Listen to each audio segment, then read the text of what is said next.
VS న్యూస్కు స్వాగతం. అందరికీ నమస్తే.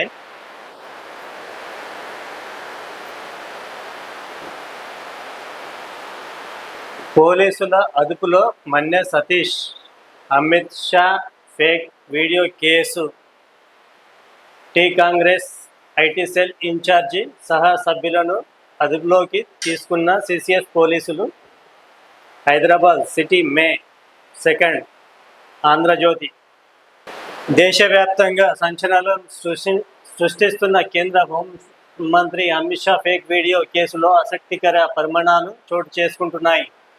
ఈ కేసులో ఆరోపణలు ఎదుర్కొంటున్న వారి కోసం ఓవైపు ఢిల్లీ పోలీసులు గాలిస్తుంటే, అదే కేసులో హైదరాబాద్ సిసిఎస్ పోలీసులు Telangana Congress social media incharge Manne సతీష్తో పాటు మరీ కొందరిని గురువారం అదుపులోకి తీసుకున్నారు.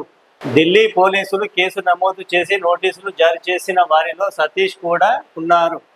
అమిత్ షా ఫేక్ వీడియో కేసులో ఢిల్లీ పోలీసుల దర్యాప్తు కొనసాగుతున్న సమయంలో అదే కేసుకు సంబంధించి స్థానిక బీజేపీ నేతల ఫిర్యాదు మేరకు హైదరాబాద్ పోలీసులు కీలక వ్యక్తుల్ని అదుపులోకి తీసుకుని విచారించడం ప్రాధాన్యం సంతరించుకుంది.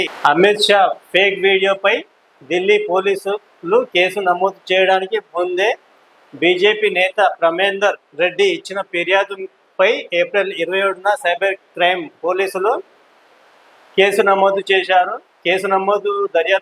కేసు దర్యాప్తులో భాగంగా కాంగ్రెస్ సోషల్ మీడియా ఇన్ఛార్జి సతీష్తో పాటు సభ్యులు నవీన్, శివ, గీత, తస్లిమా, విష్ణును అదుపులోకి తీసుకున్నారు. బీజేపీ నేత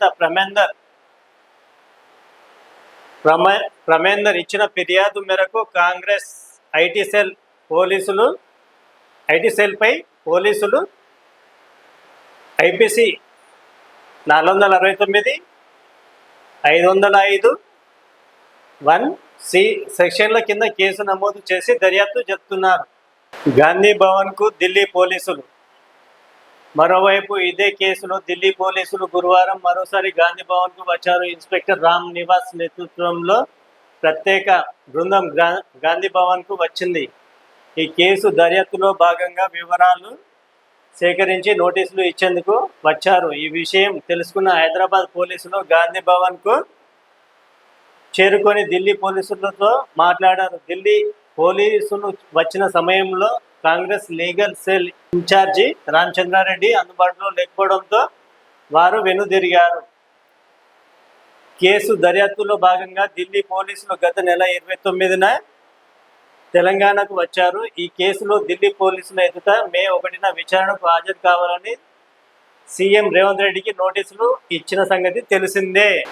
ఫేక్ వీడియోలు ప్రచారాలు చేసేవాళ్ళు కొంచెం జాగ్రత్తగా ఉండడం మంచిది.